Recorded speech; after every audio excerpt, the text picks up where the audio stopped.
However, I am joined by Helen Goodman, Labour's Shadow Work and Pensions Minister, and Adam Memon, who's Head of Economic Research at the Centre for Policy Studies. Let's start on the measure. Helen Goodman, can you see merit in broader measures of poverty than simply how much money you have relative to the average? Well, we had 4 measures in our Act, actually, which is something your package hasn't reflected. So we had the relative measure, we had an absolute measure, we had a measure of persistent poverty, and we had a measure of material deprivation, which was those things like, can you go on holiday, can you go swimming once a month? Of course it's complex, but it is, in the end, about money. It is. So of the ones that you mentioned, the one that really mattered, and when we counted it, it was always the money one that mattered, none of the other 3, wasn't it? We have been measuring all of them all along. But you looked and measured your progress primarily in the money one. You said it at the end of your answer. Sure. Yeah. Adam, any merit in the money one?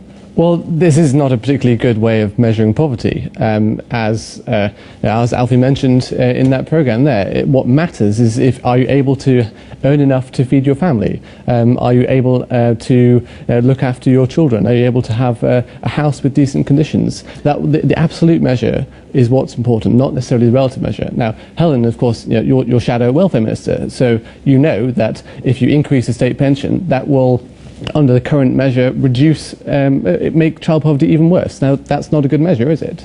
But would you raise, if you like an absolute measure, not a relative measure, would you be at the same absolute measure you would have used in 1950 or 1800, or would you raise the absolute measure year by year?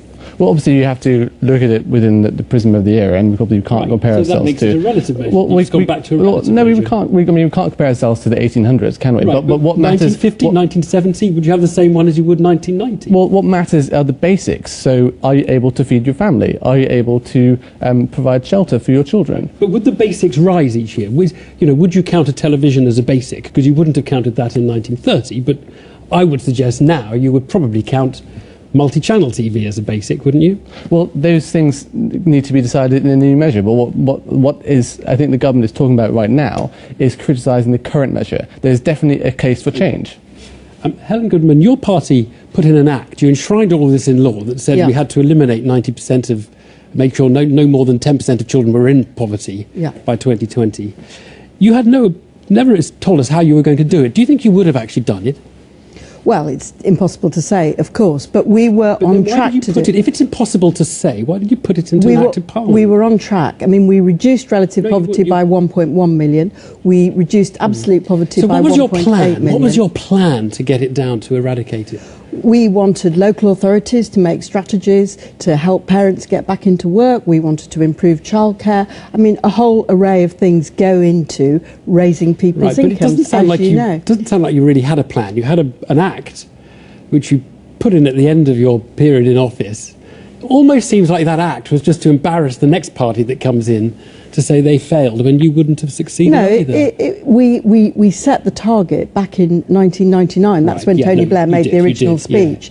And we had cross-party agreement that we should do this because everybody understands that it's a big problem, and so you need a long-term strategic approach, and it's much the best thing to have bipartisan approach. So it's very disappointing if now that the numbers are going in the wrong way, this government wants to tear up that agreement. Okay, so what exactly would Labour do tomorrow if it was in power to get the plan back on track to eradicate child poverty? Well, as we said in the run-up to the election, we want to increase the minimum wage. We want to increase the number of people on the living wage. We want to give tax relief. We would have given tax relief to those firms who were paying the living wage. An array of things. And what we would not do, which is what it's being speculated that this government's going to do, is cut child tax credits for the lowest paid working parents. Right. So it's, I think, a moot point as to whether you would have succeeded in eradicating it, but certainly you wouldn't save $5 billion from low-income households. Which brings us back to you, Adam. I mean, although you may say poverty is more than just being about money, if you are a low-income household and you're below 60% of the median wage, taking away £20 or £30 a week, as now seems to be the plan, is actually not going to help, is it? Well, money is obviously incredibly important. Nobody wants to take that away. But I think with tax credits, take it away. That's why they're doing it. But with tax credits in particular, there is a strong case for change for that as well. I mean, firstly, it doesn't make sense to tax people get that money through the churn and then give that money back. But also, if you look at well, if the proposal was to give it back to them and to remove the churn, then that would be a different proposal. But that would not save you any money. But they're aiming to save billions of pounds from those families. It's because there are a number of reasons for that. I mean, if you look at the key reasons why people are in low pay, the biggest issue is weak productivity. Now, tax credits are, in some ways, they can reduce productivity because the tapering rate means that you lose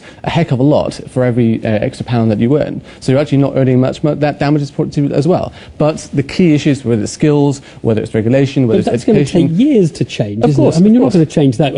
You can remove $5 billion from poor families in the next 6 weeks, but you can't raise their productivity, increase their... But we complain all the time. We complain all the time and that change their skills. Come on, you know that. Adam. No, but we That's complain all the ridiculous. time that governments don't think long term. So when a government, comes up with education, by giving them $5 billion, you're not stopping them being productive, are you? No, well, so part of the issue is, of course, the need to look at why tax credits have increased so much. If we don't do anything about that, the tax credit bill, which is in particular weak wage growth, we don't do it to increase productivity. We're going to let that problem fester, and that the tax credit bill will continue to rise, placing ever burdens on the taxpayer. Adam, Helen Goodman, thanks both very much.